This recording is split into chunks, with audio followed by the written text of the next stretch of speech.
The day I turned 18, I was met with a duffel bag and a cold stare from my father instead of a birthday cake. No candles, no dinner, not even a card. Just him standing by the front door, arms crossed, saying, "You're an adult now, figure it out," like he was quoting a movie line. My mom was behind him, silent, eyes fixed on the floor. I remember asking if this was a joke, my voice cracking like I was still 14, not technically a legal adult. But he didn't blink, just pointed to the bag, already packed, and said I had 10 minutes before he changed the locks. That was how I left home, not with a celebration, but with a cheap gym bag, $60 in my pocket, and no clue where I'd sleep that night. My name's Alex, and at the time, I had just graduated high school 3 days prior. I wasn't some rebellious teen. I wasn't getting into trouble. No drugs, no skipping class, no fighting. I had a part-time job at the local gas station, a 3.7 GPA, and a dream of maybe getting into community college if I could afford it. But none of that seemed to matter. The truth is, I'd always known I was the spare. My younger brother, Nathan, was the golden child. Even as a kid, I used to joke that he must have had a halo tucked somewhere in his closet. Straight A's? Sure, but so did I. But when he did it, it was brilliant. When I did, it was expected. He'd crash my bike and get a replacement the next day. I'd break a shoelace and get blamed for not taking care of my things.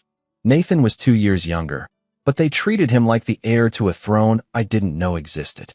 He got braces and tennis lessons. I got used sneakers and silence. Every time I asked why things were so different between us, my dad would say, "Don't be dramatic, Alex. Life's not fair." And that was the end of the conversation. Always. I learned early not to push too hard. So, I kept my head down, worked my shifts, did my homework, and told myself that once I turned 18, I'd leave on my own terms. But I guess they beat me to it. The first week out of that house was brutal. I couch-hopped with friends until one of their parents got uncomfortable. I slept in the break room at work one night when it was raining too hard to walk the streets. Eventually, I found a dingy room in a shared house with 3 strangers, one of whom sold weed out of the living room, another who blasted music at 3 a.m., and the third who barely spoke English but always smiled and offered me instant noodles. That man, Chun, was more family than my parents had ever been. It took me 4 years to get on my feet. I worked every job I could: cashier, delivery driver, late-night janitor at a mall where the air always smelled like expired popcorn. I studied on breaks, took online classes, and eventually earned a degree in IT. It wasn't glamorous, but it was mine. No help from my parents, no trust fund, no secret savings account. Just me, a busted laptop, and sheer stubbornness. By the time I hit 26, I was living in a clean 1-bedroom apartment in a decent neighborhood. I had a car that ran, a job that paid well, and, for the first time in my life, a sense of peace. Not happiness exactly. That came later. But peace. I didn't think about my family much. I didn't visit. Didn't call. I wasn't bitter, at least not consciously. I just figured, if I wasn't good enough for them then, I sure as hell wasn't going to beg now. And then, one Sunday morning, everything shifted again. It started with a knock. I was in sweats, just about to start some laundry, when I heard it. 3 sharp knocks, too firm to be friendly. I peeked through the peephole and froze. My mom. Behind her, slightly out of view, was my dad, arms crossed in that same posture I remembered from the day they kicked me out. My first thought wasn't, why are they here? It was, how do they even know where I live? I opened the door, but didn't step aside. "Alex," my mom started, all breathy and wide-eyed like this was some long-lost reunion. "You look grown." "I am grown," I replied flatly. "What do you want?" My dad cut in, "No small talk. We need to talk. Can we come in?" I stared at them for a long second. I didn't say yes. I just stepped aside. They sat on my couch like it was theirs. My mom looked around like she was inspecting the place for dust. My dad remained standing, hands on his hips. The silence was thick. "We've had a rough few years," my mom finally said, clasping her hands in her lap. "And your brother? Well, he's in a bit of a bind." I felt something cold twist in my stomach. Of course, this was about Nathan. "What kind of bind?" I asked, trying to keep my voice even. "He got laid off," she said gently, like I was supposed to feel sorry. "And his fiancée left him. Took the car. He's struggling." I waited. "We thought," my dad said, "that since you're doing well now, and since you have this place, maybe it's time to come together." As a family. I raised an eyebrow. Come together how? My mom glanced at my dad before answering. We think it would make sense for Nathan to move in here. Just temporarily. Until he gets back on his feet. There was a moment of stunned silence. I almost laughed. Almost. You're joking, I said. No, my dad replied firmly. You've got space. It's the least you can do. Family comes first. Those 3 words made something snap in me. Family comes first. The same family that tossed me out like garbage. The same family that let me go hungry while they remodeled Nathan's room into a study space after I left. Let me get this straight, I said slowly, trying not to raise my voice. You threw me out on my 18th birthday with no warning, no support, and now you're asking me to house Nathan? Because family comes first? My mom looked uncomfortable. We made mistakes. Mistakes. I interrupted. That wasn't a mistake. That was a choice. Alex, my dad said, stepping forward like he was still in control of this situation. He's your brother. He needs you. You don't turn your back on family. I stood up. You did. The room went quiet again. Look, my mom tried to soften her tone. He's been through a lot. He's not like you. He doesn't handle hardship well. He's always been sensitive. And I wasn't. I said, incredulous. I just didn't have the luxury of falling apart. It was clear they weren't getting it. Or didn't want to. My dad kept pressing, tossing out reasons, guilt, comparisons. He even said something about how I'd built this life off the back of their tough love. I almost choked. That wasn't tough love. That was abandonment, plain and simple. They left that day without an answer. But I knew it wasn't over. I could feel it in my gut. They weren't going to let this go. Not with Nathan in the picture. And I had no idea just how far they were willing to go to get what they wanted. But I was no longer the scared 18-year-old they left behind. And this time, I had something to lose and something to protect. I didn't know it yet, but the storm was just beginning. They didn't call for a few days after that visit. I thought maybe, just maybe, they'd taken the hint and backed off. I even started to let it go, convincing myself that their ridiculous request was just a one-time shot at manipulation. But by the following weekend, I knew I'd underestimated them. It started with a voicemail from Nathan. I hadn't heard his voice in years, and I barely recognized it at first. He sounded tired, scratchy, and oddly rehearsed, like he was trying to sound pitiful on purpose. Hey Alex, Mom and Dad told me they came to see you. I know it's a lot to ask, man, but I'm kinda out of options right now. I lost my job and my place, and I've been crashing at a friend's, but it's not working out. I could use your help, just until I get back on my feet. Please call me. I didn't call him back. That wasn't me being cold-hearted. That was self-preservation. I knew how this would go. Nathan had always been able to coast on his charm. He had this disarming way of acting helpless, like he was a puppy who'd wandered into traffic. And people, especially our parents, would rush to save him. But not me. Not this time. I had scars they never even noticed, and I wasn't going to pretend they didn't exist just because Nathan was finally dealing with the consequences of his own life choices. Still, that voicemail started gnawing at me. Not guilt, more like dread. Because if Nathan was reaching out, that meant my parents had activated the next phase of their plan. And I wasn't wrong. 3 days later, I came home from work and found my dad's car parked outside my apartment building. My stomach sank. He was standing by the door, arms crossed. Same posture, same scowl. When I approached, he didn't move. Just said, "We need to talk." I didn't bother inviting him in. "We've been patient," he said, like I was a rebellious child refusing to eat my vegetables. "But you're being selfish." I laughed. I actually laughed. Selfish? You think I'm being selfish? You've got a stable life now. Nathan doesn't. You don't think your brother deserves a chance to? What he deserves, I said, has nothing to do with me. He stepped closer. You're part of this family whether you like it or not. No, I replied, staring him down. You made sure I wasn't. He didn't like that. His jaw tightened, and I saw a flash of anger in his eyes. Not rage, but something worse. Entitlement. Like he believed, deep down, that everything I had was somehow his to bargain with. He didn't yell. He just said, "You'll regret this," and walked off. 2 days after that, I started getting unexpected texts from extended family. Cousins, an aunt I hadn't heard from in years, even a random Facebook message from someone who claimed to be a family friend. All of them saying some version of the same thing. It's not right to turn your back on family. Nathan's struggling, he needs support. You're doing well. Can't you help just a little? One cousin even said, "Wow, didn't realize success made you so heartless." It was coordinated. My parents had clearly spun a story, probably one where I was living like royalty in a mansion while poor Nathan was sleeping in gutters. The irony was, my apartment was modest at best. But that didn't matter. The narrative had been set, and I was now the villain. I could have fought back. I could have told everyone what really happened when I turned 18, how I was thrown out like trash. But a part of me didn't want to play their game. I'd spent too many years letting their narrative shape my life. I wasn't going to beg people to believe me. That was the beginning of the slow unraveling. Nathan started showing up in person. First, it was the parking lot. Then the lobby. Then once, he was waiting outside my door. Always with that same hangdog expression, like he was just too beaten down to even speak above a whisper. "I'm not here to fight," he said one evening, hands in his pockets. "I just need help." "I'm not the one you should be asking," I replied, trying not to slam the door in his face. "But you're the only one who can." That line stuck with me, not because it was true, but because he believed it. My parents had conditioned him to see me not as a brother, but as a safety net. And now that they'd run out of rope, they were throwing him onto me like dead weight. Then came the real breaking point. I was at work, knee-deep in a network issue, when I got a call from my landlord. Not something that ever happened. I picked up, worried something was wrong with the building.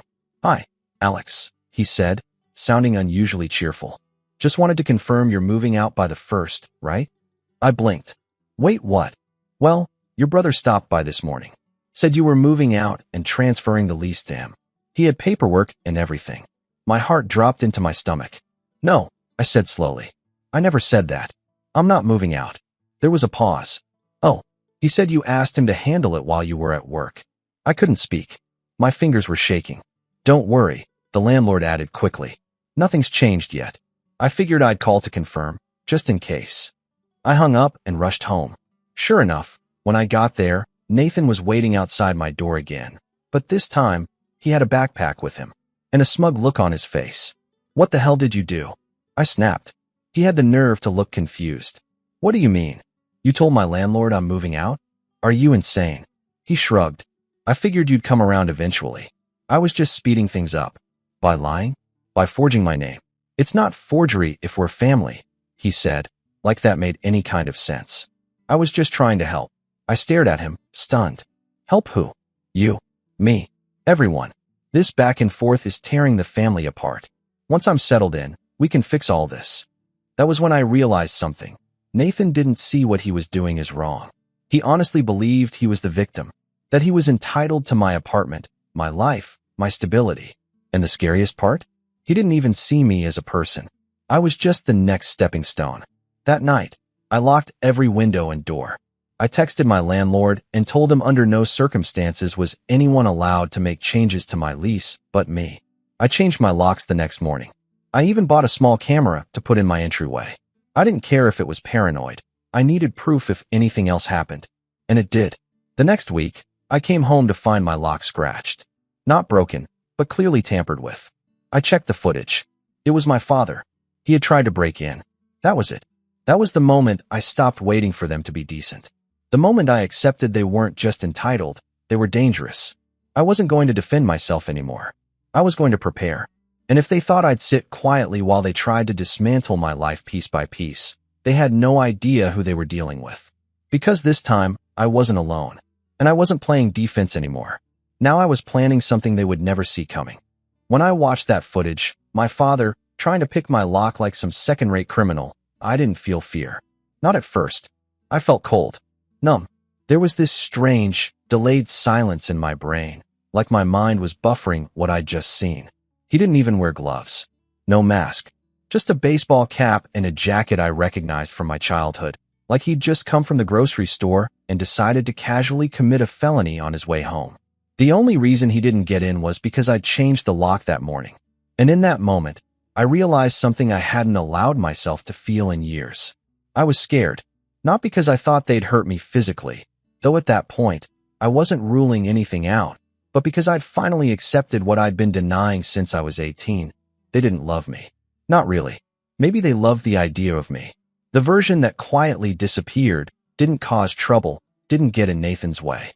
But me, The version who survived without them, who dared to say no. That person was a threat. An obstacle. And obstacles got moved. I sent the footage to my landlord immediately, told him I was considering filing a police report. He was sympathetic, a little stunned, but also nervous. Said if I felt unsafe, maybe I should think about moving. I knew he meant well, but I couldn't help feeling like I was being punished for my father's actions. Again, the next few weeks were a blur. I didn't sleep well. Every time I passed a window, I checked for shadows. I stopped wearing headphones on my way home. I even started carrying pepper spray, and I hated that. Hated what it meant. That I wasn't safe, not from strangers, but from my own family. That's what broke me. It wasn't the messages from extended relatives. It wasn't Nathan's fake lease paperwork. It wasn't even my father trying to break in. It was the realization that, if something had happened, if I hadn't changed that lock, if I had come home 10 minutes earlier, there would be no justice, no support. No one in my family would have believed me. In fact, they probably would have blamed me for overreacting. Again, that's when I hit bottom. I called in sick for the first time in years. Didn't leave the apartment for 3 straight days. Didn't answer texts. I canceled every plan, let the dishes pile up, turned off my phone at night, just so I could feel what silence felt like again. I sat on the couch, replaying that video on loop until the battery drained. My own father. Hands shaking. Eyes darting. Like a stranger. I remember crying once, just once, during that stretch. Not loud or messy. Just sitting on the bathroom floor, holding a towel, feeling every ounce of strength leak out of me like air from a popped balloon. I wasn't sobbing. I wasn't even angry. I was just tired. Tired of fighting for space that should have been mine to begin with. Tired of pretending I was fine. Tired of building and rebuilding when no one ever even saw the foundation. But somewhere in that quiet, something shifted. I don't know what exactly triggered it. Maybe it was seeing how far they were willing to go. Or maybe it was finally admitting how badly I'd been hurt. But for the first time in years, I stopped reacting. And I started planning. First, I pulled all my security footage from the last month. I archived everything. Created backups. Uploaded the files to cloud storage with passwords. I documented every interaction. The voicemail, the text messages, even screenshots of Facebook comments from distant relatives parroting the same guilt trip language. I turned my apartment into a case file. Then I started locking down my life. I changed every password, set up 2-factor authentication on every account. I called my credit card companies, placed fraud alerts on my credit profile, and even pulled my credit report just to check. Nothing suspicious yet, but I wasn't going to wait. Next, I told my boss everything. Not the whole sob story, but enough. I told him I was dealing with a family situation. There might be people trying to contact me or show up at the office. To my surprise, he was incredibly supportive. Gave me a few days off to take care of what matters, and even offered to forward any unknown callers straight to voicemail. Funny how strangers show more grace than family. I used those days to meet with a lawyer. Found her through a friend of a friend. A quiet, serious woman named Jordan who listened without flinching. I laid out everything. The eviction at 18. The sudden reappearance. The manipulation. The attempted lease fraud. The break-in. The surveillance footage. The paper trail. She didn't interrupt. She didn't act shocked. When I finished, she leaned forward and said, "You have grounds for a restraining order. And maybe more, depending on how far this goes." For the first time in weeks, I exhaled. That conversation sparked something in me I hadn't felt since I was a teenager. Control. Not revenge. Not yet. But power. And that was enough to start healing. In the following months, I shifted my focus inward. I enrolled in a certification course I'd been putting off for years. Something about cloud infrastructure and data security. Boring to most, but to me it was a ladder. Every night, I came home, made dinner, and studied. No distractions. No drama. Just progress. I started seeing a therapist, too. Just once a week at first. Then twice. Her name was Elena, and she didn't coddle me. She called out my avoidance. She gently pointed out my patterns. She helped me realize I wasn't broken. I'd just been surviving on autopilot for so long. I didn't know how to feel safe even when I was safe. One session, I told her I didn't think I'd ever fully trust anyone again. She said, "Maybe you don't have to.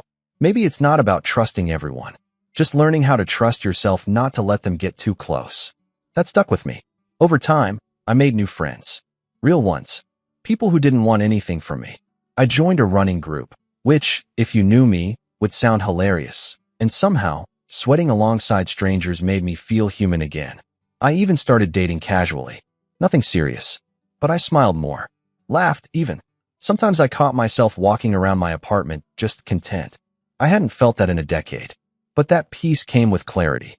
Because even though I was rebuilding, piece by piece, breath by breath, I hadn't forgotten. They were still out there. Still lying. Still twisting my story into something unrecognizable. And while I didn't want to live in the past, I also wasn't about to let it rewrite itself without a fight. Especially because of what came next. It started with a letter. Not a text. Not a knock. A formal letter, mailed to my apartment. Handwritten return address. No stamp, just slipped into my mailbox. It was from my mother. I stared at the envelope for 10 full minutes before opening it. The letter was 3 pages long. Neat handwriting. The same loopy cursive she used to write on birthday cards, back when she still remembered to buy them. It started off with the usual, "We miss you. We never meant to hurt you. Things were hard back then." Then it shifted. She wrote that Nathan was going through a deep depression and had begun making serious plans to fix his life. She said they wanted to transfer the family home to him, to give him a fresh start, but that some paperwork still had my name listed as an heir from years ago, when my grandfather left a small inheritance to me and Nathan jointly. She asked me to sign a few things. Said it was just a formality. Said it was just paperwork. I folded the letter, set it on the table, and sat there for a long time. It wasn't just about the apartment anymore. They were after something bigger now. Something tied to family property, inheritance, land, things I didn't even know I had a legal tie to. But they knew. They always knew. And they'd kept quiet until they needed something. Until he needed something. That night, I didn't cry. I didn't shake. I didn't feel broken. I felt focused. Because this wasn't just about survival anymore. This was about setting the record straight, legally, financially, and emotionally. And for the first time in my life, I was going to write my own ending. But first, I had to gather every piece of the puzzle they thought I'd forgotten. And once it was all in place, they'd finally understand what it felt like to be on the outside looking in. By the time I finished reading my mother's letter for the 3rd time, I wasn't just suspicious, I was certain. They were trying to erase me. Not metaphorically, legally, quietly, permanently. The wording wasn't angry or threatening. That's what made it worse. It was sanitized, coated in that fake kindness they used to use when I was a kid asking why Nathan got dessert and I didn't. It's not about fairness, sweetie. It's about what's best for everyone. Only this time, it wasn't about dessert. It was about the family home, a house I hadn't thought about in years. I don't know if you've ever had to dig through the legal graveyard of your own childhood, but it's a strange experience. I started by emailing Jordan, my lawyer, and sent her the letter. Her reply came within the hour. If they're asking you to sign anything related to your grandfather's will, don't. Not yet. Let's pull the documents first and see what they're trying to override. That was the spark. She filed a request for the original estate documentation the next morning. While we waited, I started doing what I do best, documenting. I created a digital folder titled Operation Cleanup because humor helped keep the fury from boiling over. I went through every piece of communication, texts, voicemails, letters, and created a timeline. I also started writing a personal statement just to keep my thoughts in order. That process, it was unexpectedly cathartic. Writing everything down, I started noticing things I'd missed in the moment, like how each reaching out moment from my family had a purpose. Not connection, not reconciliation, just extraction. They only ever contacted me when they needed something. The groceries when I was 14 and Dad forgot his wallet?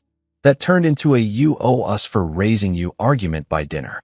The time I gave Nathan my laptop when his broke in high school turned into him telling everyone I was so generous, while our parents acted like it was a birthday gift they gave him. Even now, after a decade of silence, they hadn't come back to apologize. They came back with a plan. Well, now I had one too. 2 days later, Jordan called. "I've got something," she said, her voice low, even though I was on speaker in my own apartment. "The inheritance. Yep, your grandfather left a joint trust, split 50-50 between you and Nathan. But here's the thing, the house your parents live in, it was never theirs to keep. It was bought under that trust, and your grandfather's instructions were explicit." "What kind of instructions?" I asked, heart hammering. "If the property is sold, proceeds must be split evenly. If it's kept, both heirs must consent to any transfer of title. They can't sign it over to Nathan without your permission. I sat in stunned silence. They'd been living there for over a decade.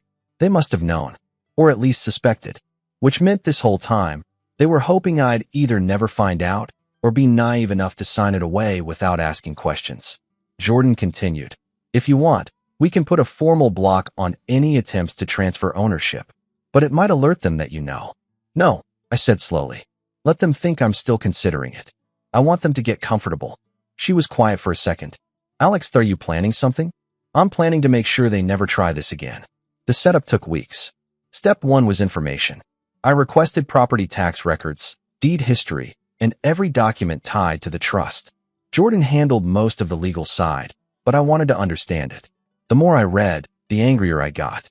They'd manipulated loopholes, skirted co-ownership clauses, and basically lived off my inheritance while pretending it was their God-given right.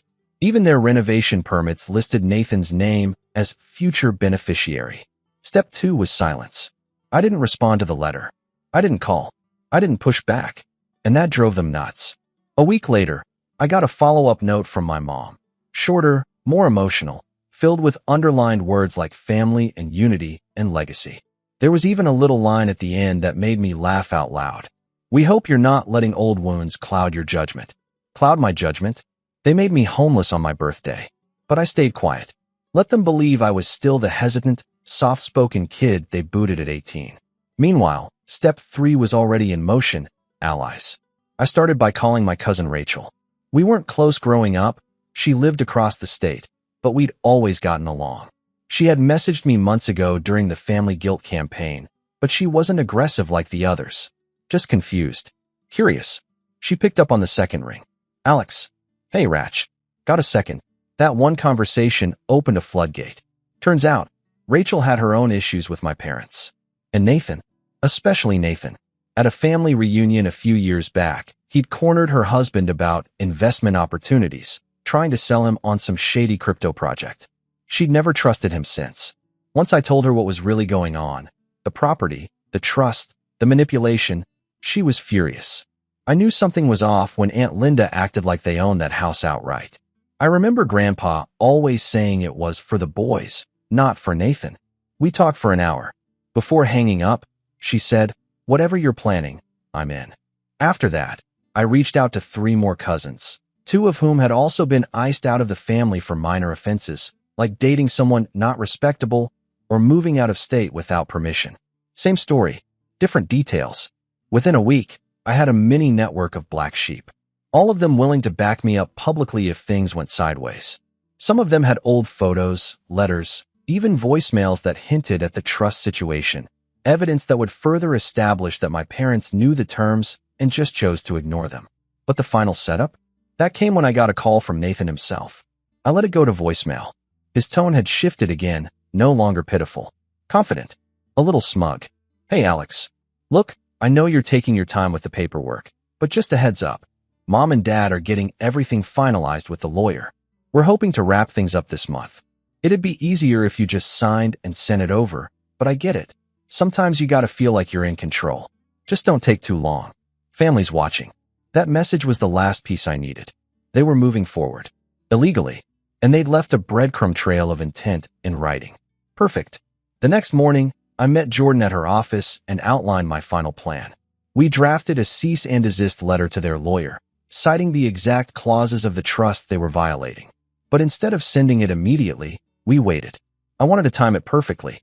I knew Nathan's birthday was coming up. They always made a big deal about it. Family dinner, gifts, emotional speeches about his potential. If they were going to make a formal announcement about the house, that'd be the night.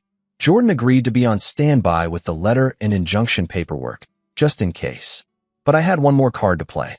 A week before the birthday dinner, I made a quiet call to a local investigative journalist, someone who'd covered shady real estate deals before. I sent over the public trust documents, the family letter, and a redacted version of the voicemail. Just enough to get them interested. And they were. Turns out, inheritance fraud tied to elderly estates was a hot topic, especially when one sibling had been kicked out at 18 and the other was trying to force them out of their share years later. I didn't tell them everything. Just enough for now. Because the revenge wasn't complete yet. But the trap? It was set. And I was done playing nice. The night of Nathan's birthday dinner, I didn't sleep. Not from nerves, not from fear. From focus. Everything was ready. The documentation had been reviewed, the legal response drafted, and my phone was charged at 100%. I even set a reminder titled "Drop the Hammer" at exactly 7:30 p.m., just in time for the big family speech I knew my father would give. Jordan was standing by with the court injunction. The journalist had already emailed me twice asking if I had a comment to include in their final draft, which was set to go live that weekend. This wasn't revenge out of anger. That would have been easy. This was revenge born from survival, from 10 years of silence, of being erased. It wasn't about punishing them. It was about reminding them that I exist. I dressed in a plain black button-up, not to show up in person, but because I wanted to look put together when I FaceTimed Rachel. She was already at the birthday dinner, seated at the far end of the table like an outsider. She'd agreed to go on one condition, that she record everything. At 7:24, she texted, "He's starting." Then, at 7:28, "They're bringing out a giant cake." Dad just stood up with a glass. I opened my laptop, clicked into the shared drive folder I'd titled Inheritance Audit, and made sure everything was visible and time-stamped. Emails, voicemails, texts, copies of the trust, the letter from Mom, Nathan's smug voicemail, all of it. And then I waited. Rachel called me at 7:33. I answered immediately and saw her holding the camera low, under the table. The video was shaky, but I could see the room. A backyard lit by string lights. Nathan at the head of a long outdoor table, wearing a polo shirt and a fake grin. My parents standing on either side of him, beaming like politicians. My dad raised a glass. "To Nathan," he said, loud enough for the recording to catch everything. "Who's always been the rock of this family, and who's finally ready to take on the responsibility of being homeowner of the family house." There were polite claps. My mother wiped a fake tear. Rachel slowly tilted the camera up. I saw Nathan smile and lift his own glass. "I'm honored," he said. "It's been a long journey, and I just want to thank Mom and Dad for trusting me with this legacy. We've already started the paperwork, so it's official." I smiled and nodded to myself. It was time. I texted Jordan one word. "Now." Within 30 seconds, the cease and desist letter hit their lawyer's inbox with a high-importance flag. A copy also went to my parents' shared email. Another to the county recorder's office, to block any title transfers under the trust. But the final nail? That came from the journalist. I opened the article draft one last time. The headline read, "The Invisible Heir, Family Trust Dispute Reveals Ugly Battle Over Inheritance, Alleged Deception, and Legal Trickery." I clicked send on my statement. They erased me the day I turned 18. Now they'll never forget who I am. The article went live 5 minutes later. I knew they saw it within the hour, because by 8:45, my phone exploded. It started with Rachel's text. "Your mom just screamed. Your dad's on the phone yelling at someone. Nathan's face is white." Then Jordan emailed. "Just got word from the county. Title is frozen pending review. You're secure." Then silence. For 2 full days. No calls. No knocks. No guilt trip letters. Just silence. Until the fallout began. Monday morning, I got a call from Jordan.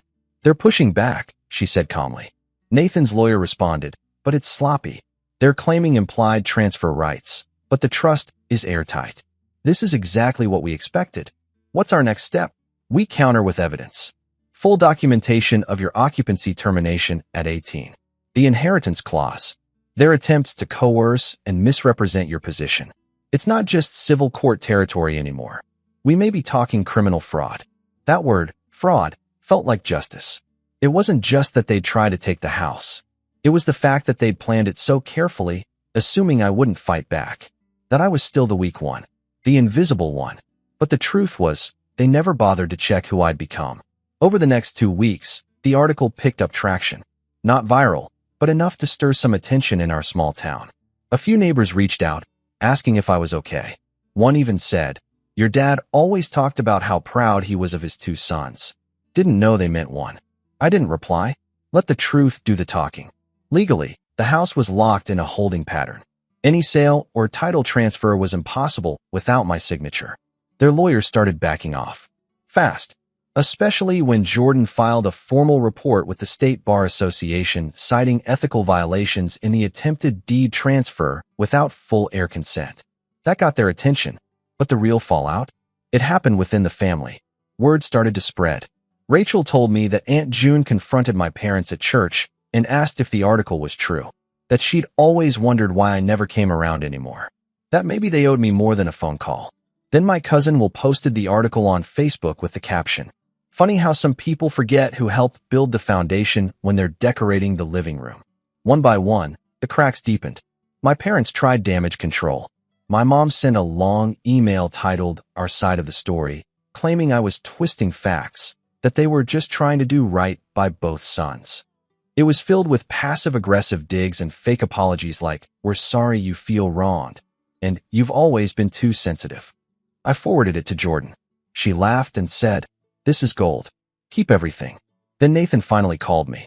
I stared at the screen for a while before answering. He didn't say hello. He just said, "Why are you doing this?" I leaned back in my chair. "You mean defending what's mine? You're tearing the family apart." "No," I said. "I'm just refusing to let you steal from me." "It was never about stealing. You lied to my landlord. You tried to take my lease. You forged paperwork. You went behind my back with the trust. What would you call it?" He didn't answer, so I kept going. "You let them throw me out when I was 18. You watched me disappear and never once asked if I was okay. And now, you want to pretend like this was all just a big misunderstanding." "I was a kid," he snapped. "So was I. Difference is, I didn't have parents fighting for me." There was a long pause.